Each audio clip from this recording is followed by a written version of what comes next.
സുഗമദേവി സീരിയലിൽ ഇന്നത്തെ എപ്പിസോഡ് റിവ്യൂയിലേക്ക് എല്ലാവർക്കും സ്വാഗതം.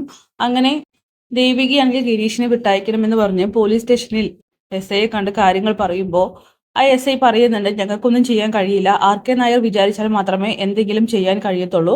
കാരണം അയാൾ കേസ് പിൻവലിക്കണമെന്ന്. ഇത് കേൾക്കുമ്പോൾ തന്നെ ദേവികയാണെങ്കിൽ ആകെ തകർന്നു പോവുകയാണ്. അയാൾക്ക് മുന്നിൽ പോയി നിന്നാൽ ഉറപ്പായിട്ടും തന്റെ ആവശ്യം അയാൾ അംഗീകരിച്ച് തരില്ല എന്ന ദേവികയ്ക്ക് പൂർണ്ണ ബോധ്യമുണ്ട്. എങ്കിലും അവൾ ഗിരീഷിന് വേണ്ടിയിട്ടും രജനിക്ക് കൊടുത്ത വാക്കിന് വേണ്ടിയിട്ടും അയാളുടെ അടുത്തേക്ക് പോവുകയാണ്. അങ്ങനെ എത്രയും പെട്ടെന്ന് ഗിരീഷ് ചേട്ടനെ പുറത്തിറക്കണം, മാപ്പ് ചോദിക്കുന്നു എന്നൊക്കെ പറയുമ്പോൾ തന്നെ RK നായർ പറയുന്നുണ്ട്, MLA ഇതെന്ത് തമാശയാണ് പറയുന്നത്. ഗിരീഷിനെ അങ്ങനെ വെറുതെ വിടാനൊന്നും കഴിയില്ല. അയാൾ എന്നെ വധിക്കാൻ ശ്രമിച്ചു. അതിന്റെ പേരിലാണല്ലോ ഞാൻ കേസ് കൊടുത്തിരിക്കുന്നത്. പിന്നെ പ്ലാനിനെതിരെ ആരൊക്കെ എന്തൊക്കെ പ്രവർത്തിച്ചാലും ഞാൻ അത് തടയും. അവൻ കുറച്ചു കാലം അവിടെ കിടക്കട്ടെ. മാത്രമല്ല MLAക്ക് മുന്നിൽ പ്ലാന്റിന് അനുമതി തരാനായിട്ട് ഞാൻ ഒരുപാട് പ്രാവശ്യം വന്ന് നിന്നിട്ടുള്ളതാണ്. അപ്പോഴൊക്കെ എന്നെ ആട്ടി വിട്ടിട്ടേ ഉള്ളൂ. അതുകൊണ്ട് MLA ഒരു കാര്യം വന്ന് ഇങ്ങനെ ചോദിക്കുമ്പോൾ പെട്ടെന്നൊന്നും അംഗീകരിച്ച് തരാൻ കഴിയില്ല. MLAക്ക് എന്തെങ്കിലും പൈസ വേണോ എന്നൊക്കെ പറഞ്ഞുകൊണ്ട് അപമാനിച്ച് വിടുകയാണ്. അങ്ങനെ ദേവി വീണ്ടും പോലീസ് സ്റ്റേഷനിലേക്ക് തന്നെ വരുന്നുണ്ട്. അതായത് ചന്ദ്രമതിയുടെ വാക്ക് കേട്ടിട്ട് MLA എന്നുള്ള നിലയ്ക്ക് നിനക്ക് ചെയ്യാൻ കഴിയുന്നതൊക്കെ തന്നെ ചെയ്യണമെന്ന് ചന്ദ്രമതി ദേവികയെ ഉപദേശിക്കുകയാണ്. പക്ഷേ ഈ സമയത്ത് കെവിൻ ആണെങ്കിൽ ഇസബലയെ വിളിച്ച് കാര്യങ്ങൾ പറയാനായിട്ട് നന്ദനോട് പറയുന്നു. അവൾ വിചാരിച്ചാലും അവളുടെ പാപ്പൻ മനസ്സ് വെച്ചാലും ഉറപ്പായിട്ടും ഗിരീഷ് ഏട്ടൻ പുറത്തിറക്കുമെന്ന് നന്ദനോട് പറയുമ്പോൾ അങ്ങനെ തന്നെ ചെയ്യാനായിട്ട് നന്ദൻ തീരുമാനിച്ചു. എന്തായാലും ഇതൊക്കെ തന്നെ അറിയുന്ന ഋഷിയാണെങ്കിൽ പെട്ടെന്ന് തന്നെ ഇസബലയെ വിളിക്കുന്നുണ്ട്. എന്നിട്ട് പറയുകയാണ്, ചന്ദ്രോത്ത് വീട്ടുകാരുമായിട്ട് കൂടുതൽ അടുക്കാനായിട്ട് നിനക്കിതാ ഒരു അവസരം കൂടി ഉണ്ടെന്ന് പറയുമ്പോൾ ഋഷി എന്താ കാര്യം തെളിച്ചു പറയുന്ന ഇസബല പറയുന്നു. അത് ആ ഗിരീഷിനെ അറസ്റ്റ് ചെയ്ത് കൊണ്ടുപോയിരിക്കുകയാണ്. RK നായർ നമ്മുടെ സ്വന്തം ആളാണല്ലോ. അയാൾ ദേവിക പോയിട്ട് ചോദിച്ചിട്ട് പോലും ഗിരീഷിനെ വിട്ടയക്കാൻ തയ്യാറായിട്ടില്ല. പക്ഷേ ഇസബലെ നിനക്കതിന് പറ്റും. മാത്രമല്ല ഇതുവഴി എല്ലാവരുടെ മനസ്സിലും ഇടിച്ചു കയറാനായിട്ടും കഴിയും. കാരണം വലിയൊരു ദുരന്തത്തിൽ നിന്നാണ് ഗിരീഷിനെ നീ രക്ഷിക്കാൻ പോകുന്നതെന്നൊക്കെ പറയുമ്പോൾ എങ്കിൽ പിന്നെ ഫോൺ വെച്ചോ, ഞാൻ അതിനു വേണ്ട കാര്യങ്ങൾ നോക്കാം.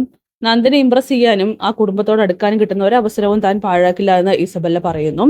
പിന്നീട് അവൾ അവളുടെ പാപ്പനെ കാണാനായിട്ട് പോകുന്നുണ്ട്. അങ്ങനെ പാപ്പനാണെങ്കിൽ കെവിനോടും നന്ദനോടൊക്കെ പറയുന്നുണ്ട്, എന്റെ മോൾ ഒരുപാട് കഷ്ടപ്പെടുന്നുണ്ട് നന്ദനും കുടുംബത്തിനും വേണ്ടിയിട്ട്. അതിന് അവളോട് എപ്പോഴും നന്ദി ഉണ്ടാവണം, അവളെ ഒരിക്കലും തള്ളി പറയരുതെന്നൊക്കെ പറയുമ്പോൾ നന്ദൻ വാക്ക് കൊടുക്കുകയാണ്, ഇല്ല ഇസബല്ലയെ ഒരിക്കലും ഞങ്ങൾ തള്ളി പറയില്ല, അവള് എപ്പോഴും എന്നെ സഹായിച്ചിട്ടേ ഉള്ളൂ എന്നൊക്കെ. അങ്ങനെ കെവിനും നന്ദനും ഉപദേശിക്കുകയാണ്. പിന്നീട് ഇസബല്ല നേരെ പോകുന്നത് പോലീസ് സ്റ്റേഷനിലേക്കാണ്. അവിടെ വെച്ച് ദേവിയും ഇസബല്ലയും കാണുന്നുണ്ട്. SIയോട് സംസാരിച്ചുകൊണ്ടിരിക്കുകയായിരുന്നു ദേവി. ഈ സമയം ഇസബല്ലയോട് ചോദിക്കുന്നുണ്ട്, നീ എന്താ ഇവിടെയെന്ന്.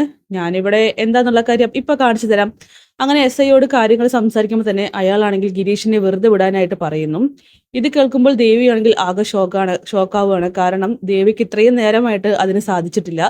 കാരണം ഗിരീഷിനെ അറസ്റ്റ് ചെയ്ത് കൊണ്ടുപോയി എന്നറിയുന്ന സമയം മുതൽ ദേവിയാണെങ്കിൽ അങ്ങോട്ടും ഇങ്ങോട്ടും ഇല്ലാതെ ഓടിക്കൊണ്ടിരിക്കുകയാണ്.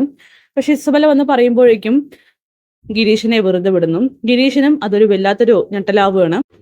അങ്ങനെ നീ എന്താ ചെയ്തതെന്ന് ഇങ്ങനെ ദേവി ചോദിക്കുമ്പോൾ അത് പിന്നെ നന്ദന്റെ കുടുംബത്തിനും അവന്റെ ബന്ധുക്കാർക്കും എന്തെങ്കിലും സംഭവിച്ചെന്ന് പറഞ്ഞാൽ ഞാൻ എങ്ങനെയാ ദേവി വെറുതെ ഇരിക്കുക, ഞാൻ സഹായിക്കണ്ടേ, ഞാനുള്ളപ്പോൾ അവർക്കാർക്കും ഒന്നും സംഭവിക്കാൻ വിടില്ല. നിനക്കും, നീയും എന്റെ പ്രിയ സുഹൃത്തായിരുന്നില്ലേ, നന്ദനെ തട്ടിയെടുത്ത പ്രിയ സുഹൃത്ത് എന്നൊക്കെ ഇങ്ങനെ ദേവിയെ പൊള്ളിക്കുന്നത് പോലെയാണ് ഇസബല സംസാരിക്കുന്നത്. എന്നിട്ട് അവിടെ നിന്ന് പോകുന്നുണ്ട്. അങ്ങനെ ദേവിയാണെങ്കിൽ ആകെ തകർന്നു പോകുന്നു. പിന്നീട് ഗിരീഷ് ആണെങ്കിൽ ദേവിയുടെ മുഖത്ത് നോക്കിയിട്ട് ചോദിക്കുന്നുണ്ട്, MLA എന്നുള്ള രീതിക്ക് എല്ലാം കൊണ്ടും പരാജയപ്പെട്ടവളാണ് നീ. ആ പ്ലാനിന് ഒപ്പിട്ട് കൊടുത്തപ്പോൾ തന്നെ എന്റെ മനസ്സിൽ നിന്റെ MLA സ്ഥാനം പോയി. ഇപ്പോ എന്നെ പുറത്തിറക്കാൻ പോലും നന്ദന്റെ സുഹൃത്തിന്റെ ആവശ്യം വന്നുമില്ലേ എന്നൊക്കെ. ഇത് കേൾക്കുമ്പോൾ തന്നെ ദേവിയാണെങ്കിൽ ശരിക്കും ഒരു വലിയ സീറോ ആയിട്ട് മാറുകയാണ്. എന്തായാലും ഗിരീഷിന്റെ ആ വാക്കുകൾ ദേവിക്ക് ശരിക്കും ഒരു തിരിച്ചടി തന്നെയാണ്. അപ്പൊ കാത്തിരിക്കാം കിടിലൻ എപ്പിസോഡ്സിനായിട്ട്.